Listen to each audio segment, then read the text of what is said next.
Sužinojau, kad vogi išparės pinigus tu rūbažė, dabar tu kentėsi, sulaužysim tau kaulus visus. Vaikėlė, tik čia duos tau raktą ir sutrupink jam kaulus, gerai? Ha! Tau dabar ragas! Ei, palaukit. Ta berniuką palikit ramybėje, jis negali to nusikaltimo daryti, jis yra labai jaunas. Jis negali sėsti į kalėjimą. Vaikeli, padėk tą raktą, nelaužyk jam tų kaulų.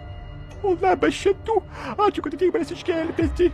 Tylėk, dabar aš šneku su vaiku. Aš žinau, aš neki, bet palauk, aš pavogau tos pinigus, reikėjo man šeimą išmaitinti, ką man reikėjo daryti, gautų 50 eurų į dieną paveldėjais. Žinau, vaikėlį, nuleis tą raktą, tu negali sėsti į kalėjimą, prašau tavęs, nuleis tą raktą. Ir pabūk vyras, ir eik kažką daryti kitą. Ką man kitą daryti? Aš turiu sulaužyti jam kaulus, tu tylėk seni, gerai? Aš darysiu tą. Ne, vaikėlį, nedaryk to. Mamytė sužinos tau, nežinau ką padarys. Ir važiuok su dviračiais, pavasivažinėk po kiemą su vaikais, kažką veik, o ne